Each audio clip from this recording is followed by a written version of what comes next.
Hi అండి, అందరికీ welcome to my channel. ఈరోజు అయితే సంక్రాంతి పిండి వంటల్లో ఒకటైన గులాబీ పువ్వులు అయితే చూపించబోతున్నాను. సింపుల్ ప్రాసెస్లో చేసుకోవచ్చు. ఇవైతే టైం కూడా ఎక్కువ తీసుకోదన్నమాట.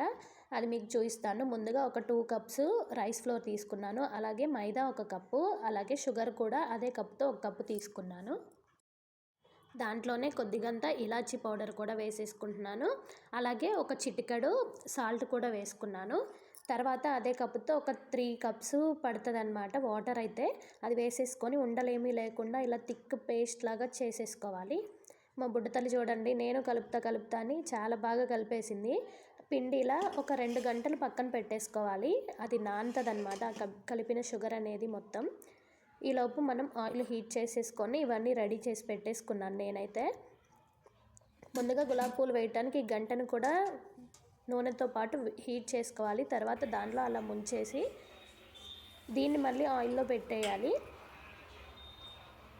ఆ పిండి అనేది ఆ గంటకి పట్టేసుకొని చూడండి, కొంచెం సేపటి తర్వాత ఆయిల్లో పెట్టగానే విడిపోతుంది. ఒక 2-3 సార్లు అలా కదిలిస్తే, ఒకవేళ విడకపోయినా చిన్న చాకు ఒకటి తీసుకొని దాన్ని చుట్టూ కదిలిస్తే విడిపోతుంది అన్నమాట. ఫ్లవర్ షేప్ అయితే వస్తుంది. చూడండి, ఇట్లా వచ్చింది. దీన్ని 2 వైపులా కొంచెం కలర్ మారగానే తీసేసుకోవడమే. అంతేనండి, ఇదే విధంగా అన్ని గులాబీ పూలు వేసేసుకోవడమే.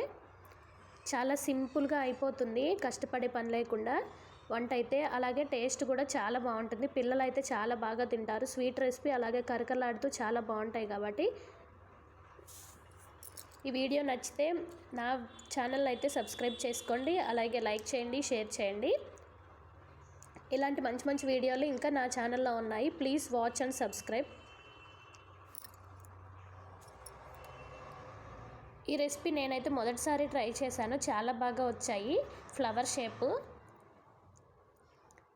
ఇంతేనండి, ఇదే విధంగా పిండి మొత్తాన్ని చేసేసుకోవడమే. చాలా సింపుల్ ప్రాసెస్ అన్నమాట.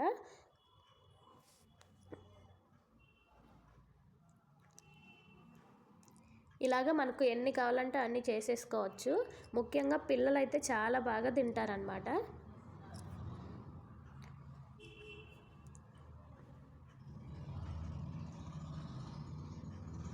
మీ దగ్గర 2 గరిటెలు ఉంటే సేమ్ ఇంకోటి కూడా పెట్టేసుకొని ఇంకా స్పీడ్గా అయిపోతుంది వంట అనేది.